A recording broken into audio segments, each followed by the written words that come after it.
안녕하세요. 남의 것을 탐하려던 자를 처참하게 응징했던 40대 여성입니다. 저는 제 아들한테도 항상 얘기하는 게 있는데요. 바로 다른 사람의 것을 함부로 만지지 말라는 겁니다. 그런데 어린아이들도 아는 이 기본적인 것조차 모르는 어른들이 참 많더라고요. 한 사람이 평생을 일궈온 재산을 눈독 들였던 사람들은 다름 아닌 제 시댁 식구들이었고요. 뻔뻔하고도 염치 없는 그 사람들에게 전 과감한 결단을 내렸는데요. 요즘 정말 염치 없는 사람들이 많다던데 제 이야기 들으시고 속 좀 풀리셨으면 좋겠습니다.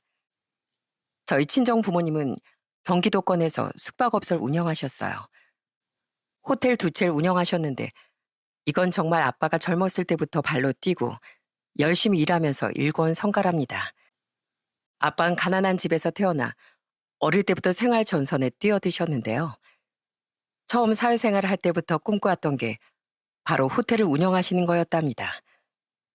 그래서 그 목표를 가지고 정말 열심히 일을 하셨고 결국엔 이뤄내신 거였어요. 아빤 정말 고생을 많이 하셨는데 삶이 너무 고단하고 힘드셨다며 내 자식들만큼은 절대 고생 안 시키겠다는 생각으로 그렇게 평생을 일하셨답니다.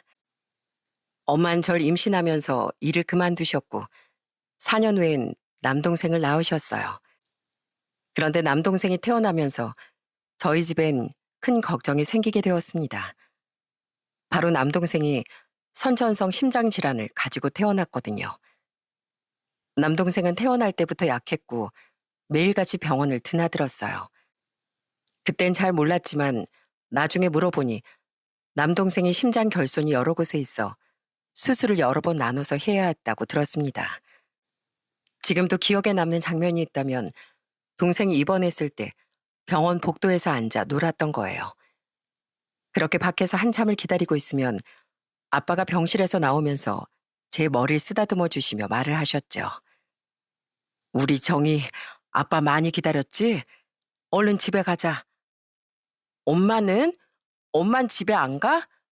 정우는? 정우는 안 가? 엄마랑 정우는 오늘 여기서 자야 돼. 내일 아빠랑 또 오자. 엄마 아빠는 늘 저에겐 밝게 웃으며 말하셨지만 그 어린 나이에도 부모님의 목소리가 슬프게 들렸던 것 같습니다. 엄마 아빠는 제 앞에선 울거나 슬퍼하지 않았어요. 그러다 보니 저도 동생이 그렇게나 크게 아픈 거라곤 생각도 하지 못했던 거고요. 몇 번의 수술 끝에 동생이 좀 건강했을 때가 있었는데요.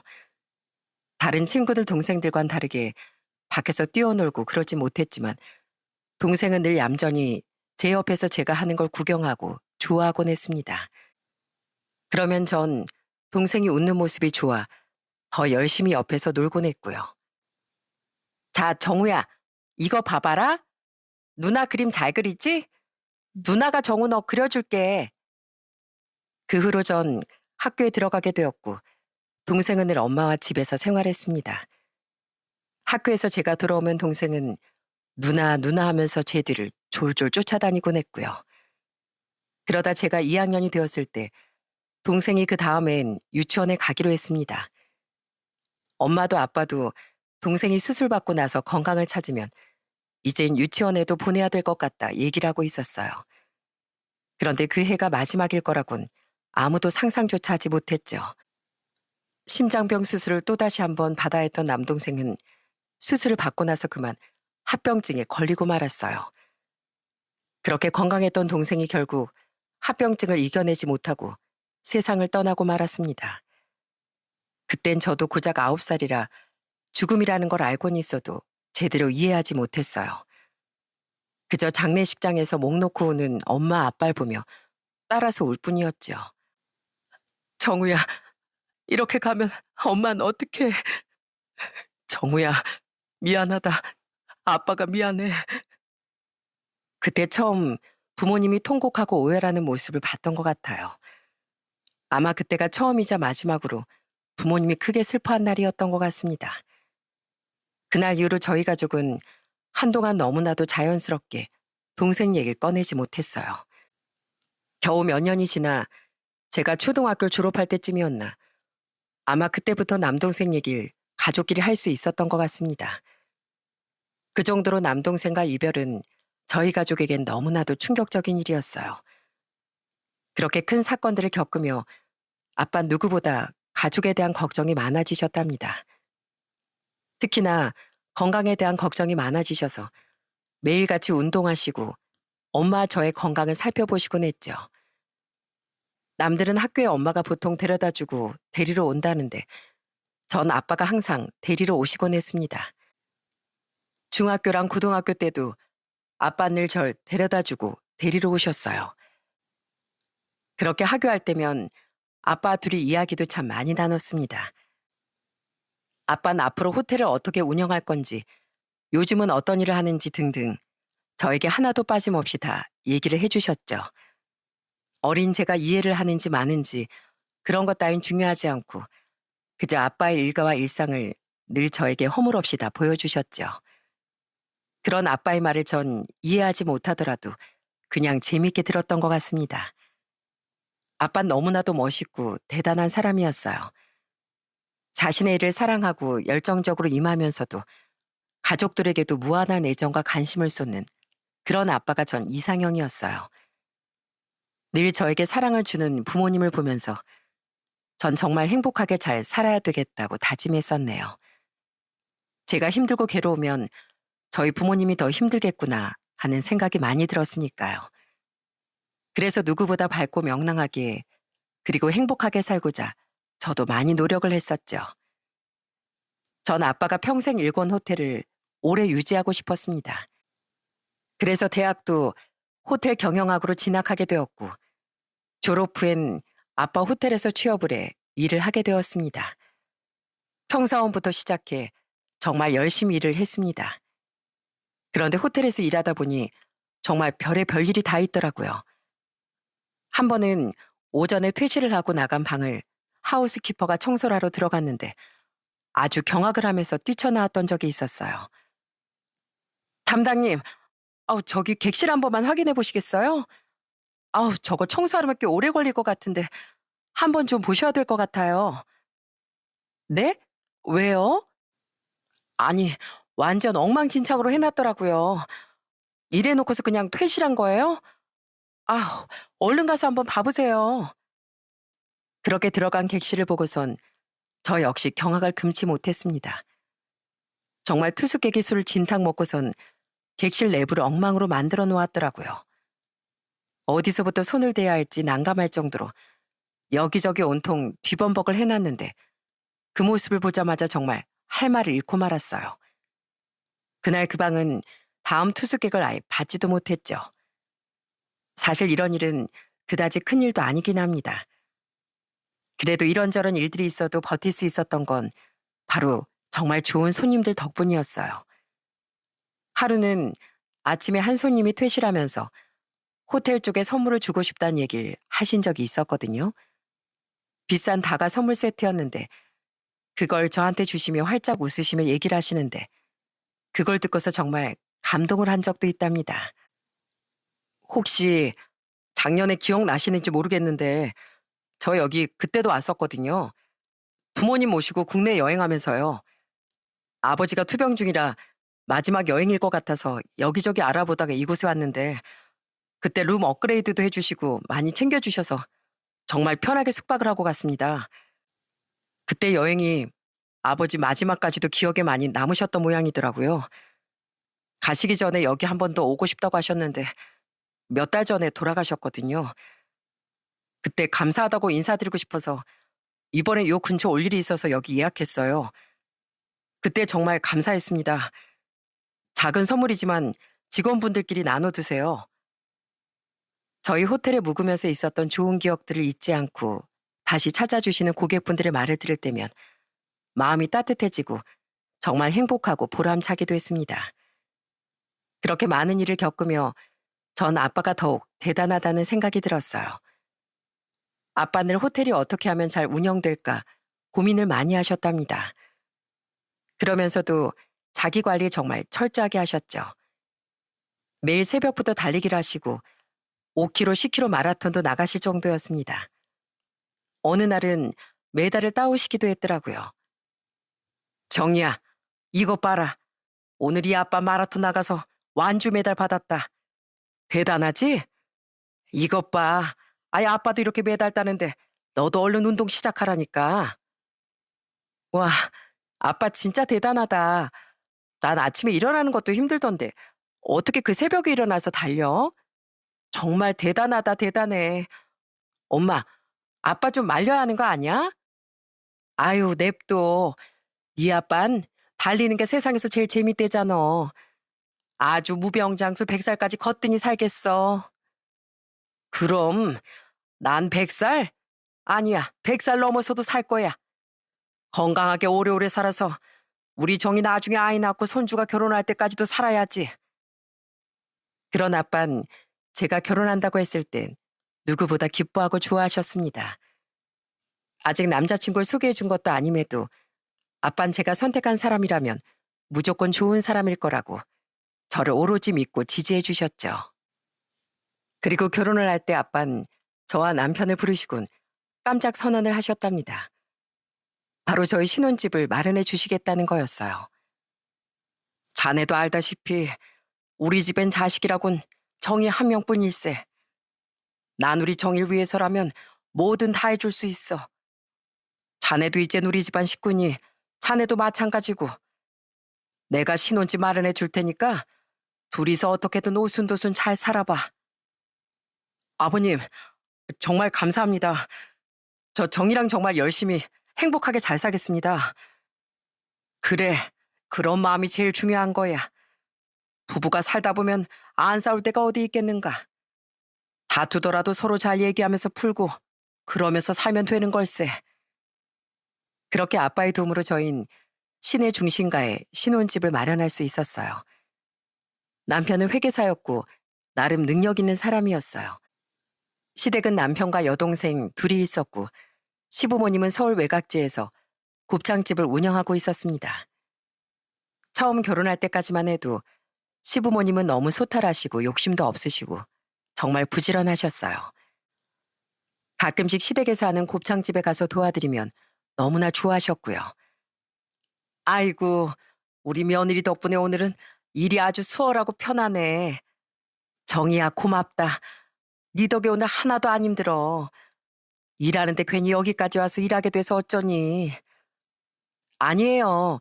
어머님, 아버님 고생하시는데 제가 당연히 좀 도와야죠. 얼른 일 마무리하고 저희도 맛있는 거 먹어요, 어머님. 그래, 오늘은 이 시애미가 맛있는 거 사주마. 다음엔 우리 쉬는 날에 와. 아, 그래야 네가 이렇게 고생 안 하고 편하게 밥 먹고 가지. 그렇게 늘 절 반겨주고 좋아해 주시는 시부모님 덕에 결혼 초반엔 참 결혼을 잘했다는 생각을 했었어요. 남편도 운동을 좋아해 저희 아빠와 같이 마라톤도 나가고 캠핑 가는 것도 좋아해 저희 부모님을 모시고 캠핑을 간 적도 있었답니다. 이야, 배서방 피칭 하나 정말 잘하는구만. 난 솔직히 캠핑은 잘 못하는데 배서방 하는 거 보니 이거 예사 실력이 아닌데. 아유, 아닙니다, 아버님.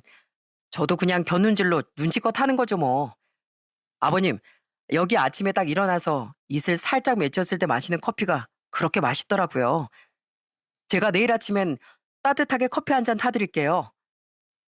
그래, 그래. 내가 배서방 덕에 새로운 거 많이 해보네. 그렇게 저희 부부는 양가 부모님께도 잘하며 신혼생활을 행복하게 이어갔습니다. 사실 결혼하고서 갈등이 전혀 없었던 건 아니었어요. 시댁에 남편 여동생이 둘이 있었는데 둘째 신우가 정말 망난이나 따로 없었거든요. 좀 별났습니다. 명절처럼 휴일이 길 때면 이상하게 시댁엔 안 가고 늘 저희 집에 찾아오곤 하더라고요. 아무래도 저희 집이 시내 중심가에 있다 보니 백화점도 있고 쇼핑몰도 많고 그러니까 쇼핑하고 친구들과 술 마시다 꼭 저희 집에서 잠을 자더라고요.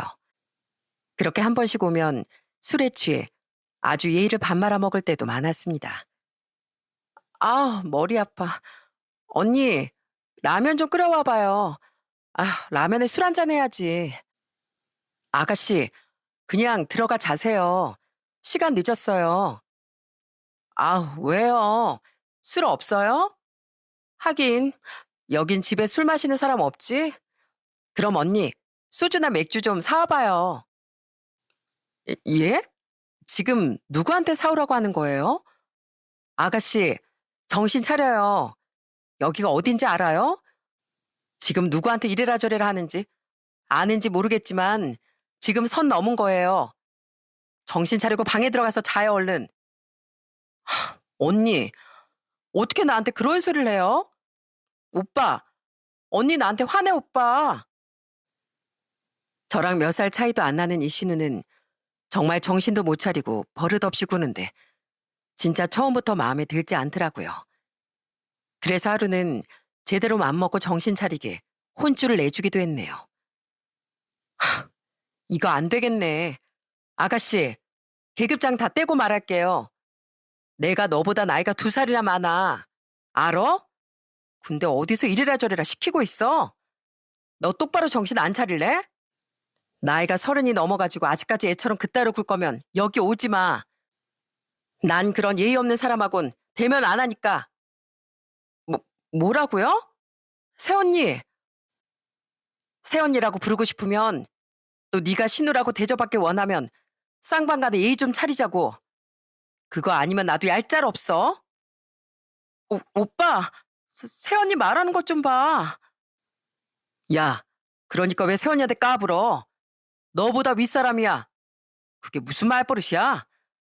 너 한 번만 더 이따위로 오빠 집에 쳐들어오면 그때 네 오빠도 가만히 안 있는다. 알았냐? 그렇게 버릇없던 신우도 제대로 혼내킨 적도 있습니다. 제가 보기엔 신우는 저한테 제대로 시집살이를 하려고 일부러 저랬던 것 같았거든요.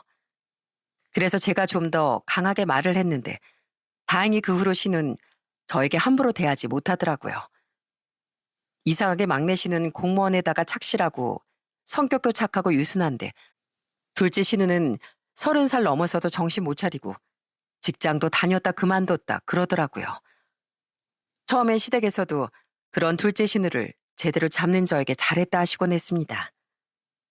그렇게 결혼하고서 전 아들 1명을 낳았고 저와 남편 둘 다 열심히 일하며 가정을 꾸려나갔어요. 그런데 결혼 생활이 점점 흘러갈수록 상황이 바뀌기 시작하더군요. 결혼 5년 차가 지나면서 남편이 변하더라고요.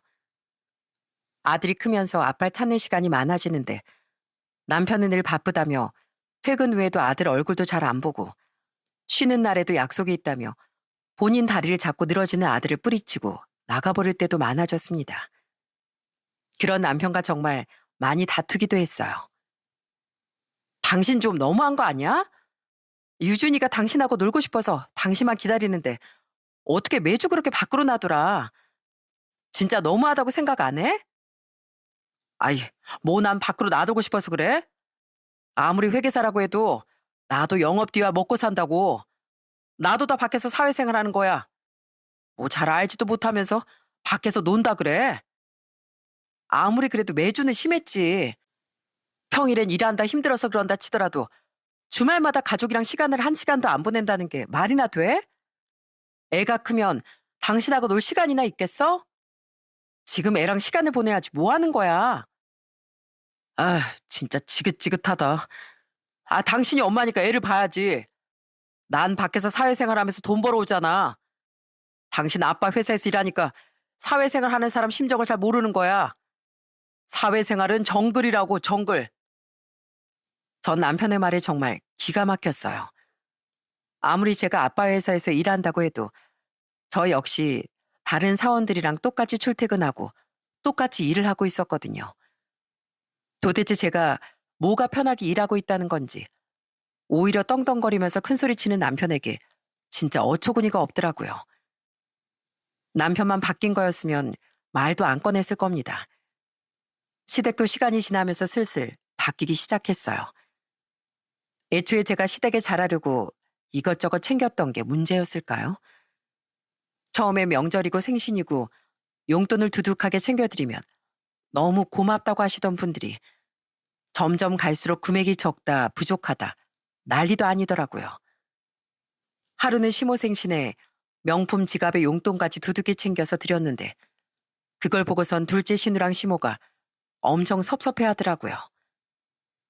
아니, 새언니, 그래도 엄마 생신인데 꼴랑 이거 준비한 거예요? 요즘 이 브랜드 누가 쓴다고. 아휴, 언니 좀 센스가 없다. 아유, 됐다. 뭐 내가 큰 거 바라는 것도 아니고. 아, 왜 엄마? 저번에 엄마가 그렇게 사고 싶다던 밍크 코트. 그거 그렇게 말했었잖아. 근데 새언니 그거 여러 번 들어놓고선 이걸 사온 거예요? 와, 진짜 센스가. 됐어. 아유, 내 팔째 무슨 밍크 코트야.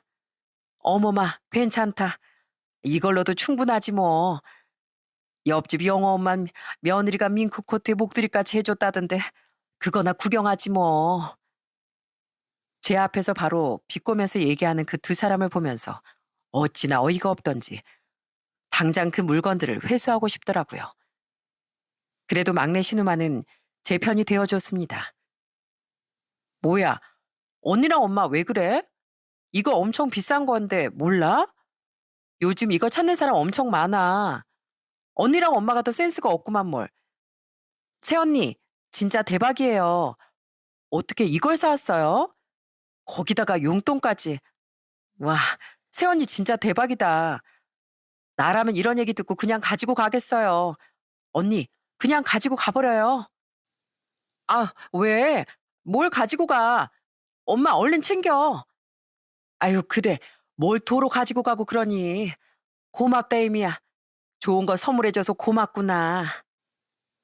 이런 시댁 식구들 때문에 스트레스를 받아서 남편에게 말하면 처음엔 제 편을 들어주던 남편도 점점 시간이 지나면서 자기들 식구 챙기기 바빴습니다. 아, 우리가 팍팍한 살림도 아니고 좀 베풀 수도 있는 거 아니야? 당신네 집은 넉넉하고 여유롭지만 우리 집은 그렇지가 않잖아. 이왕이면 좀 좋게 좋게 해줄 수도 있는 거지. 그거 가지고 뭘 그래. 아, 1년에 뭐 얼마나 많이 본다고. 우리 집에서 당신 배려해주는 거 몰라? 당신도 너무 당신만 생각하는 것 같아. 할 말 못할 말 당신처럼 편하게 하는 며느리가 어딨어? 오히려 우리 집 식구들이 눈치 보지. 그런 남편의 말을 들을 때면 정말 현타가 오더라고요. 누구보다 든든한 제 편이었던 남편은 더 이상 없었으니까요. 그런 남편에게 정마저 떨어지는 사건이 벌어진 건 결혼 6년 차 때였습니다. 어느 날 집으로 카드 명세서가 날라왔는데 평소보다 거의 3배는 더 금액이 나와 있는 거예요. 깜짝 놀라 내역을 살펴보니 사용한 것이 모두 시댁 근처였더라고요. 이게 도대체 무슨 일인가 해서 남편에게 전화를 물었더니 남편이 하는 말이 진짜 기가 차더라고요. 아, 카드 엄마한테 드렸어. 엄마가 요즘 장사가 안 돼서 생활비가 모자라다고 하시더라고. 그래서 내가 카드 하나 드렸어. 뭐? 아니, 나한텐 한마디 상의도 없이 이렇게 그냥 드리면 어떡해. 뭐가 문제야. 아, 우리가 그 정도 감당 못할 것도 아니고. 그리고 당신 이번에 월급도 올랐잖아. 안 그래도 살림 넉넉했는데 당신 월급까지 올랐으니 그 정도는 해드릴 수 있지. 내가 장남인데 그 정도도 못 해드려? 지금 무슨 소리 하고 있어? 아니, 내 월급 오른 걸로 왜 시댁의 생활비를 지원해야 돼? 뭐?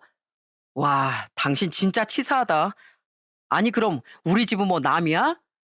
우리 집이 힘들다는데 당신이 좀 도와줄 수 있는 거지 뭘 그래. 아무튼 당분간 엄마가 카드 쓸 거니까 그렇게 알아. 너무나도 당당하게 시모에게 카드를 줬다는 남편의 말을 듣고서 얼마나 황당하고 어이가 없던지 순간 내가 잘못 생각했나 싶을 정도였어요. 그것뿐만이 아니었습니다. 하루는 시부께서 저희 집에 가져다 줄 게 있다며 오신 적이 있었는데 못 보던 고급 SUV 차를 타고 오셨더라고요. 평소에 차를 바꾸고 싶다고 노래 부르시긴 했지만 생활비도 빠듯한 살림에 어떻게 차를 바꾸셨나 싶어 제가 물어보게 되었죠. 그런데 시아버지가 하는 말을 듣고 진짜 기가 막혀 저는 뒤로 자빠지는 줄 알았네요. 어, 이거 한국이가 해준 건데 아니 이번에 차가 고장나서 수리를 맡겼더니만 몇백만 원을 달라 하지 뭐냐. 그 돈이면 그냥 새 차 사는 게 낫겠다 싶어가지고 알아보니까 아유 새 차도 금액이 만만치 않고 그래서 한국이한테 물어보니까 이걸 사주겠다고 하더구나. 네? 저희 남편이요? 남편이 이 차를 사드렸다고요? 그래, 넌 몰랐니? 너한테 아직 말을 안 했나 보구나. 아무튼 간에 고맙다. 내가 아주 잘 타고 다니마. 니들도 내가 안전하게 운전하고 다니면 좋을 거 아니냐. 좋은 차 타고 다니니까 나도 편안하고 좋더구나. 그래, 그럼 가보마. 그러더니 쌩하니 차를 타고 가버리는 시부를 보면서 속에서 부글부글 열불이 끓어오르더라고요. 남편에게 따져 물었더니 그것도 또 뭐가 대수냐면서 아무렇지 않게 말을 하더라고요. 도대체 이 사람은 무슨 생각을 하면서 살고 있는지 이해도 되지 않고 너무 화가 나더라고요. 그래서 속상한 마음에 아빠한테 털어놨던 적도 있었어요. 그랬더니 아빤 그저 껄껄 웃으며 절 위로해 주시더라고요. 아이고, 이거 우리 딸이 너무 잘 나가니까 우리 사이가 선을 넘었네. 그치, 아빠? 내가 이상한 거 아니지? 아니, 갑자기 왜 저러시는지 몰라. 내 돈을 마치 공용 돈처럼 생각한다니까? 진짜 요즘 너무 스트레스야, 아빠. 정이 네가 많이 힘들겠구나. 그래 뭐 너무 힘들면 그만둬. 괜찮아. 요즘 세상에 한번 갔다 오는 거 흠도 아니고 말이야. 네가 열심히 일해서 번 돈인데 왜들 그렇게 탐을 낸다니. 그니까 역시 아빠 내 편 들어줄 줄 알았다니까. 당연하지. 누구 딸인데. 그렇지만 우리 유준이가 있으니까 신중하게 생각하고 네가 잘 결정하려무나. 아빠는 우리 딸이 어떤 선택을 하든지 믿는다. 우리 딸은 현명하고 똑똑하니까 어떤 선택이든 잘할 거라고 생각해. 그런 아빠의 든든한 응원으로 저도 이래저래 생각을 많이 하고 있었어요. 그러던 와중 정말 믿지 못할 충격적인 사건이 벌어지고 말았어요. 외근을 나왔다가 들어가고 있었던 저에게 호텔에서 급한 연락이 왔더라고요. 바로 아빠가 로비에서 쓰러지셨다는 거였어요. 그날도 아빠는 평소처럼 호텔 로비를 한 바퀴 돌며 직원들도 격려하면서 여기저기 살펴보고 계셨거든요. 그런데 갑자기 가슴을 움켜쥐며 휘청거리시더니 숨이 차다며 답답하다고 하셨어요. 그리고서 몇 분 지나지 않아 아빠는 의식을 잃고 쓰러지셨고 그렇게 구급차를 타고서 병원으로 향하게 된 거였습니다. 전 부랴부랴 병원으로 달려갔어요. 그런데 이미 아빠는 병원에 도착하기도 전에 숨을 거두신 상태였습니다. 아빠의 병명은 폐색전증이었어요. 70 넘고서도 마라톤에 나가실 정도로 건강하셨는데 어떻게 그렇게 갑작스럽게 돌아가실 수가 있는지 믿기지 않더라고요. 그런데 병원에선 연세도 있으시고 아무리 운동을 하더라도 노화로 혈관 건강은 좋지 않을 수 있다며 얘기를 하더라고요. 생각해보니 아빠는 호텔 리모델링을 알아보시며 여기저기 지방도 직접 가서 둘러보시고 오랫동안 앉아 계셨을 때가 많았습니다.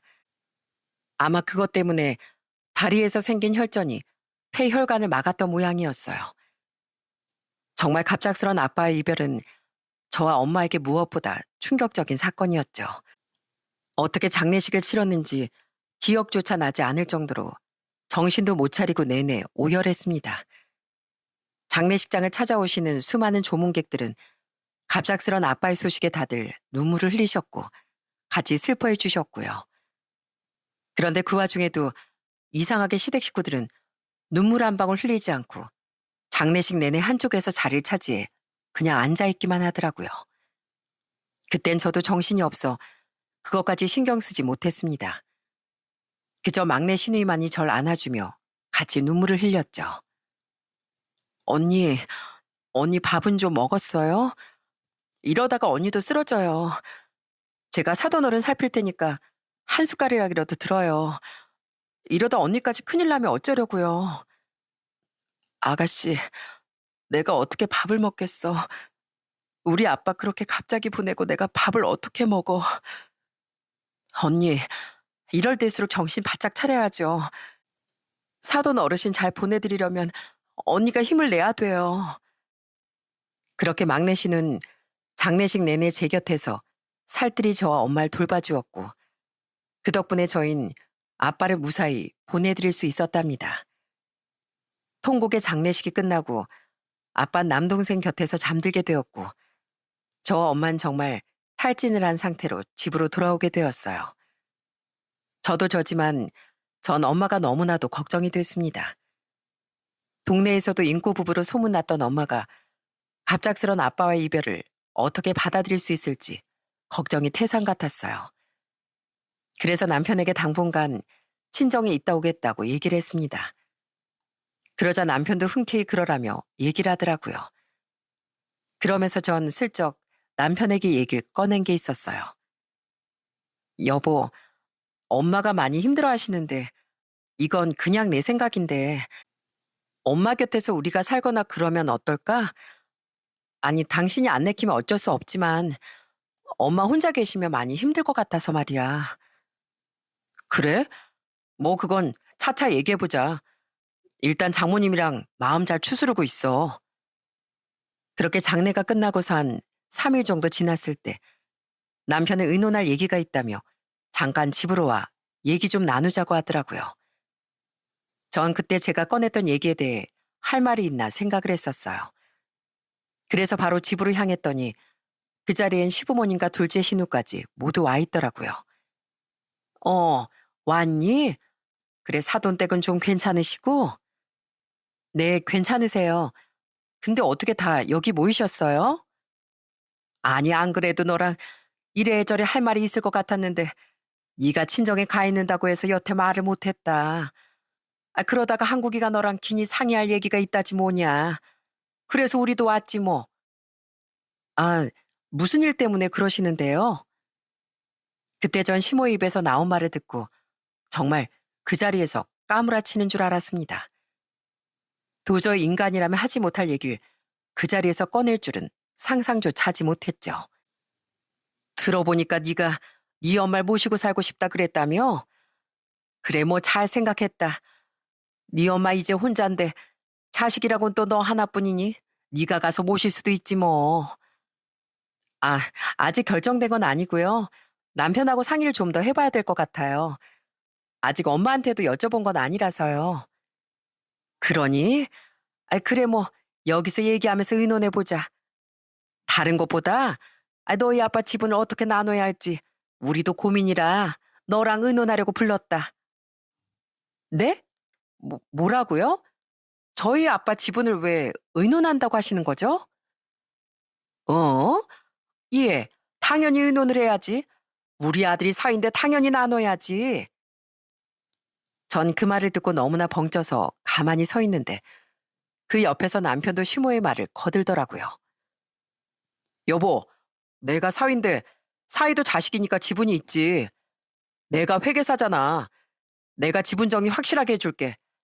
당신 요즘 정신도 없고 마음 추스르기도 바쁜데 언제 그걸 다 정리하겠어. 나한테 맡겨. 내가 싹 다 정리해서 깔끔하게 마무리할 테니까. 그래, 너 진짜 남편 하나는 잘 뒀다. 우리 아들이 그걸 다 해준다잖니. 일단은 니네 아빠 재산 목록 좀 알려다오. 그거 처분하고 어떻게 나눌지 생각해봐야 하니까. 지금 무슨 소리를 하시는 거예요? 여보, 이젠 정리 좀 해야 돼.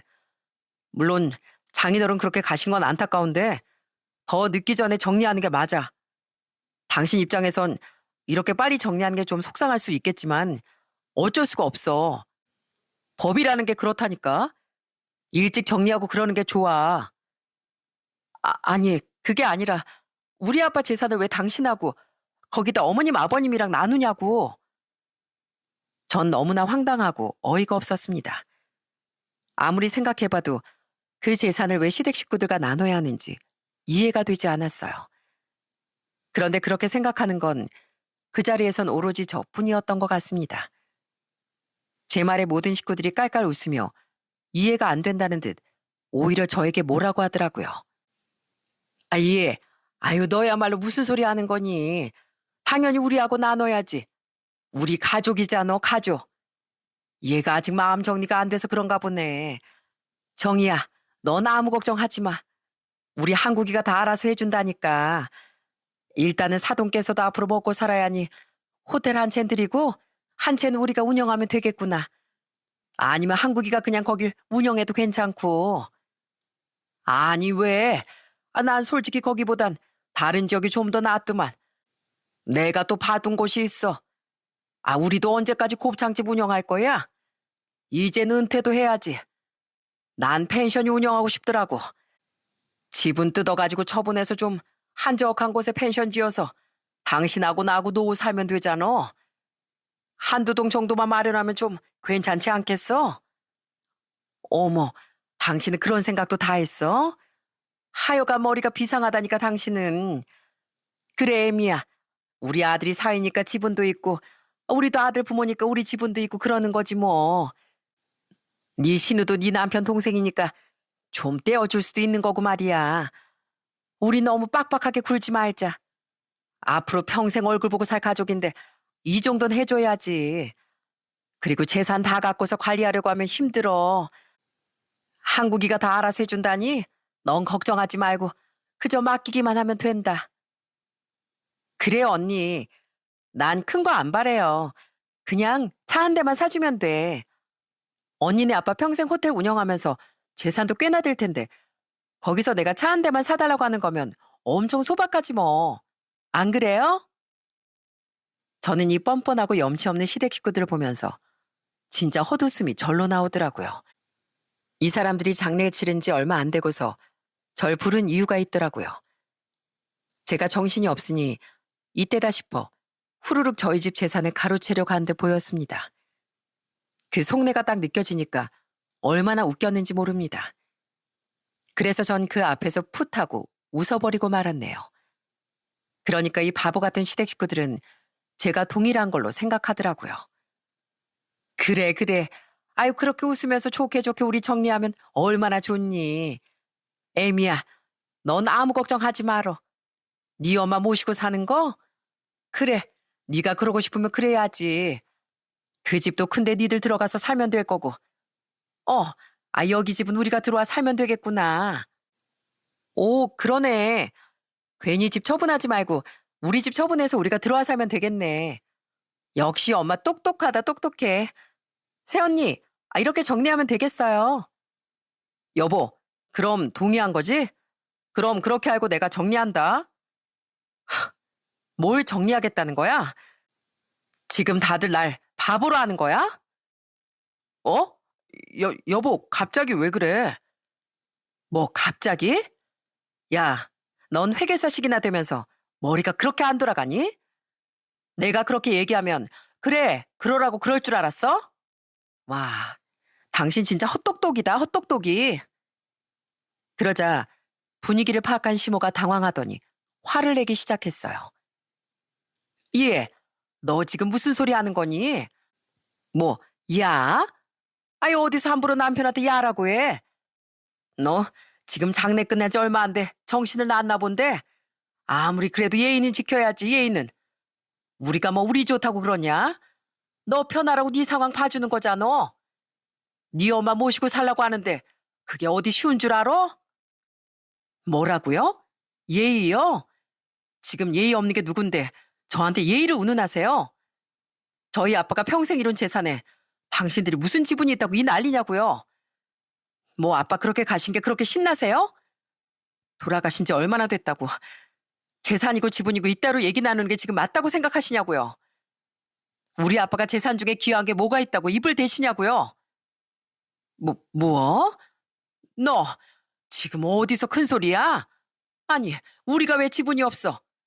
우리 아들이 니네 집에 얼마나 잘했는데. 사이라고 가서 아양 떨고 아들 노릇하고. 그러면서 너네 부모도 죽은 아들 대신 위로받은 거 아니야? 그렇게 잘했는데 지금 어디서 지분이 없다고 해? 시모 말을 듣고서 전 너무나 기가 막히고 어이가 없었어요. 솔직히 남편이 저희 집에 한 건 아무것도 없었거든요. 그래서 전 그동안 남편이 했던 걸 하나하나 읊어줬습니다. 잘해요? 와, 이제 보니까 당신 그동안 진짜 편하게 결혼 생활했네. 잘하긴 뭘 잘해? 우리 집에 당신이 뭐 한 게 있다고? 아빠하고 마라톤 나간 거? 꼴랑 한 번? 뭐 용돈을 챙겨본 적이 있어? 아니면 식사 대접이라도 한 적 있어? 월급쟁이 생활 빠듯하다고 결혼 생활 내내 당신 지갑 열게 한 적이 있었어? 그럼 저는요? 어머님 저는요? 저희 집 잘 산다고 시댁에서 밥 먹을 때마다 제 지갑 다친 적이 없잖아요. 그럼 전 엄청난 효부게요? 저 효부상이라도 주실 거예요? 남편에 비하면 전 시댁에 수백 배 더 많은 돈을 썼는데 그럼 전 시댁 재산 지분 나눠주실 거냐고요? 뭐? 아니 뭐 우리 재산을 너한테 나눠줄 건 아니다만 그거랑 다르지. 뭐가 다른데요? 뭐가? 염치 없고 뻔뻔한 건 집안 내력인가 보네요. 저는 더는 할 말 없습니다. 그렇게 지분 따지고 싶거들랑 법대로 하세요, 법대로. 네? 법대로 할 만큼 다 하시고요. 저도 법대로 하겠습니다. 뭐라고? 법대로? 너, 너 어떻게 감히 시부모님 앞에서 법을 우누네? 어디서 배워먹은 버르장머리야? 저는 더 이상 이 막무가내 시댁 식구들과 대화가 통하지 않을 거라고 생각했습니다. 그래서 바로 퇴거 요구를 하게 되었어요. 그랬더니 당연히 시댁 식구들은 난리가 났습니다. 당장 나가주세요. 더 이상 할 말도 없고 당장 나가시라고요. 뭐 나가? 아니 내가 왜 나가? 여긴 우리 아들 집인데 우리가 왜 나가냐고. 새언니 진짜 너무한 거 아니에요? 우리가 뭐 큰 거 말하는 것도 아니고 당당하게 오빠 지분 가지고 의논하겠다는데 정말 너무한 거 아니냐고요. 참 양심도 없고 개념도 없네. 당장 안 나가요? 안 나가면 저 112 부릅니다. 여기 제 집이고 제 허락 없이 들어온 것도 모자라 퇴거 요구 안 들으시면 경찰을 부를 수밖에 없다고요. 정말 부를까요? 당장 불러요? 아휴, 진짜. 너 그러면 네 아빠한테 불효하는 거야? 아니, 어떻게 시댁 식구들한테 이러는지 원? 아무튼 네가 너무 감정적으로 격해진 것 같으니 우리 니만 가보마. 좀 진정하고 생각해봐. 네 엄마도 이제 홀로 됐고 너까지 그렇게 감정적으로 나오면 되겠니? 일단 우리 갈 테니까 진정 좀 해라. 결국 제가 112까지 운운하고 나서야 시댁 식구들은 그제야 집 밖으로 나가더라고요. 남편은 그러면서 저에게 시댁 식구들을 데려다 주고 오겠다고 말을 하고선 같이 나가버리더군요. 전 정말 너무나도 기가 막혔습니다. 이 분노를 도저히 참을 수가 없었어요. 그래서 전 바로 남편에게 집으로는 올 필요 없다고 연락을 했죠. 남편은 그저 제가 화가 나서 그랬는 줄 알았는지 며칠 좀 쉬라며 마치 절 배려해주는 듯 메시지를 보내더라고요. 정말 기가 차지 않나요? 전 그날 밤 밤새도록 짐을 쌌습니다. 그리고 다음날 용달을 불러 짐을 모두 보내버렸어요. 그리고 얼마 지나지 않아 용달이 도착했는지 전한 불이 나기 시작했습니다. 왜냐면 제가 남편의 짐을 싹 다 빼서 시댁에 다 보내버렸거든요. 시모고 시부고 신우고 남편이고 쉴 새 없이 전화라길래 처음엔 좀 무시하다가 남편의 전화를 딱 받았습니다. 그랬더니 아주 난리가 났어요. 당신 이게 뭐 하는 짓이야? 아니, 내 짐을 지금 왜 여기로 보내? 지금 해보자는 거야? 당신 지금 어쩌려고 이래? 당신이야말로 나랑 해보자는 거지? 그래, 어디 한번 끝까지 해보자고. 내가 알아보니까 민법 제10조에 딱 상속순위가 나와 있더라고. 당연히 사위는 거기에 없고. 알고 있니? 그런데 뭐? 지분을 운우네? 참, 양심도 없지. 그래, 이왕 이렇게 된 거 어디 한번 깔끔하게 끝내보자고. 이혼 소장도 같이 갈 테니까 잘 대비해봐. 뭐? 이혼이라니? 그게 갑자기 무슨 소리야? 여보, 당신 지금 너무 감정적이야. 어? 당신이 지금 좀 힘들어서 그래. 제발 좀 정신 차려. 정신은 그 어떤 때보다 멀쩡해.